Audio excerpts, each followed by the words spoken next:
Tyler here. Putting the oil pump gears in my Gen 3 Coyote and figured I'd just give you guys a little update on where I'm at with it.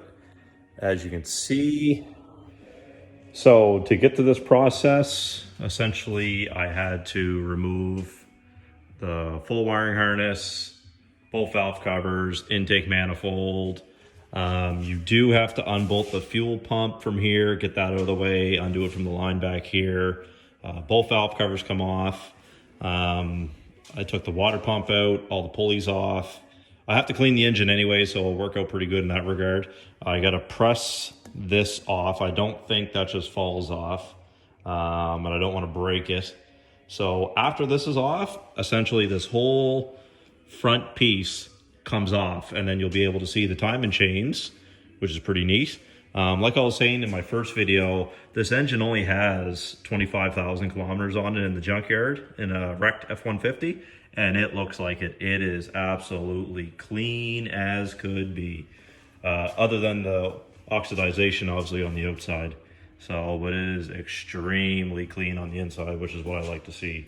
So, I'm gonna use a puller on this, get that off, take my front cover off, see what we're dealing with, and once I get a little bit deeper, I'll keep you guys posted. Hey guys, what's going on? So, sorry for the delay on the oil pump gears and the motor installed into the Mustang. We actually came across the wrong oil pump gears that were sent to me. They were sent as a Mustang Gen 3 oil pump gear, and I have an F-150 engine. And the difference is very, very minuscule, as I'll show you in the pictures right now. Because of this, when I went to tighten and torque the back of the oil pump, it actually cracked the housing. And I have pictures as well I'll show you right now.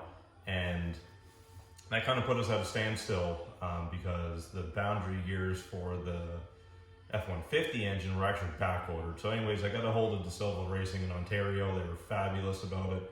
They sent us a brand new Ford oil pump, and they had managed to get us a set of gears as quick as they possibly can. So sorry for the delay once again, but we have everything to put the engine back together. I'm going to work on that now. I'm going to probably try a time lapse for you guys so you're not completely bored out of your mind watching it. But the plan today is to hopefully get the oil pump gears installed into the Coyote, and I'd like to get it clean today and possibly sitting in the car today with the trans, clutch, everything else bolted up. So that's kind of the game plan for this morning.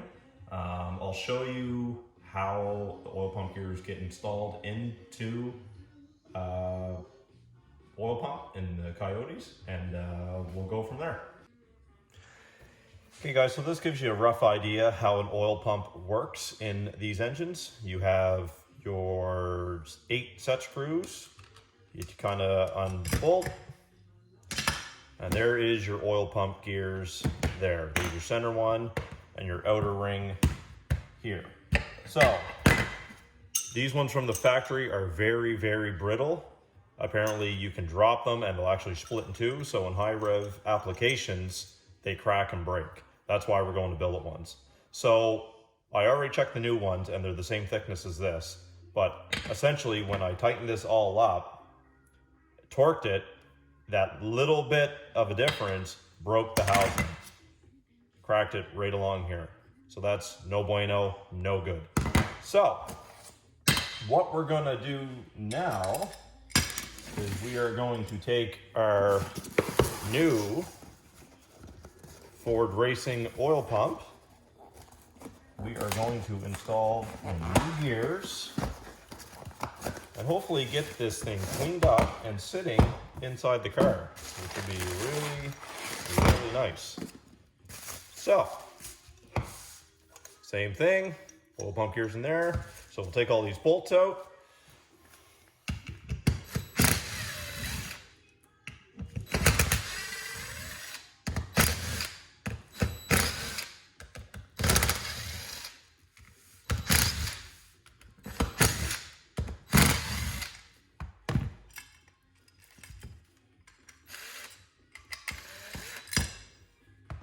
Okay, these are the factory oil pump gears. We don't need those anymore. Go for our nice fancy billet oil pump gears. Boundary also sends you some really nice grease because you have to grease these when you put them together. So essentially we want grease on the mating surface of these gears, where the gears are going to be moving.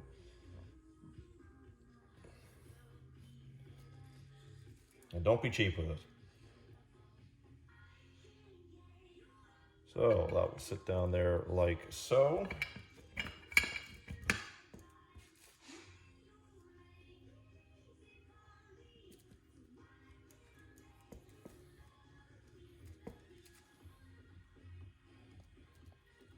Okay. Now you want to do your internal gear here.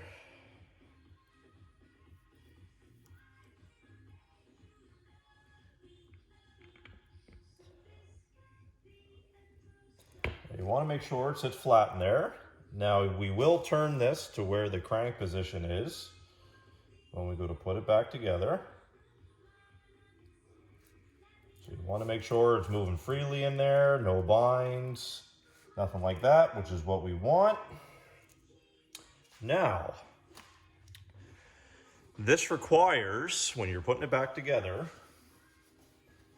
89 inches pound. That is not 89 foot-pounds, it's 89 inch-pounds. If you do 89 foot-pounds, you are probably going to need 1 new bolts, or you're going to crack the housing again. And these happen to be about 600 bucks, 600 bucks Canadian. So that really sucks when you need to buy one. So let's not do that this time. So that sits on there like so. I'm not going to use the impact gun this time. We'll get her started by hand.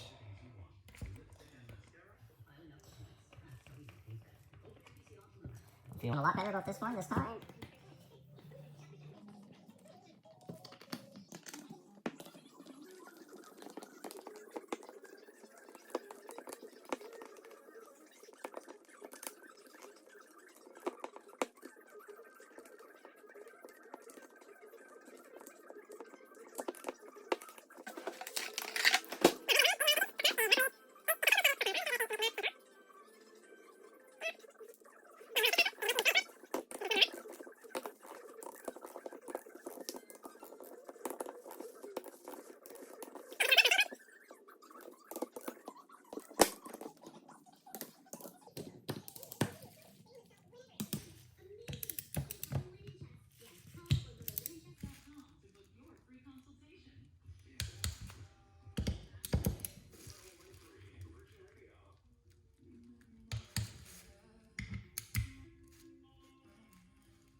Okay, and that's it. So, now that we successfully torqued that, no broken housing this time, no cracks, which is awesome. Let's get her in to the engine. Okay, so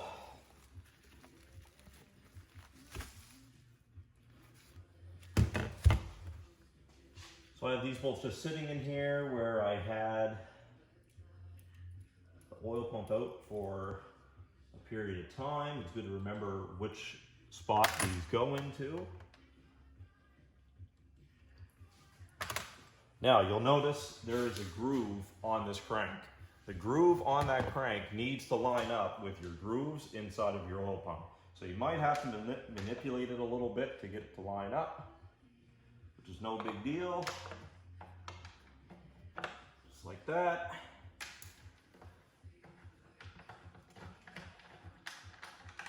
Drop the pickup tube a little bit.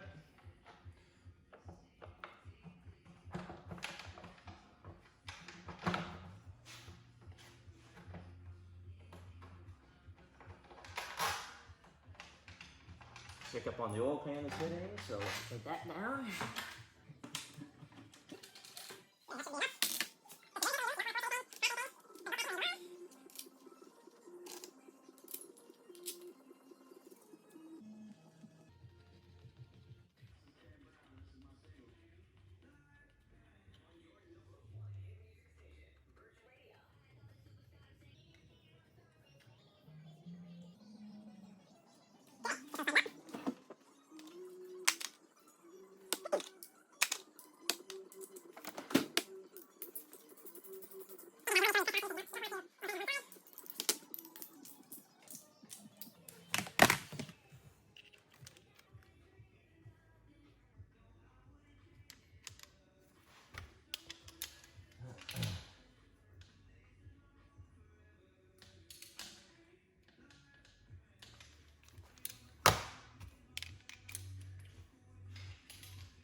Okay, so that's all done.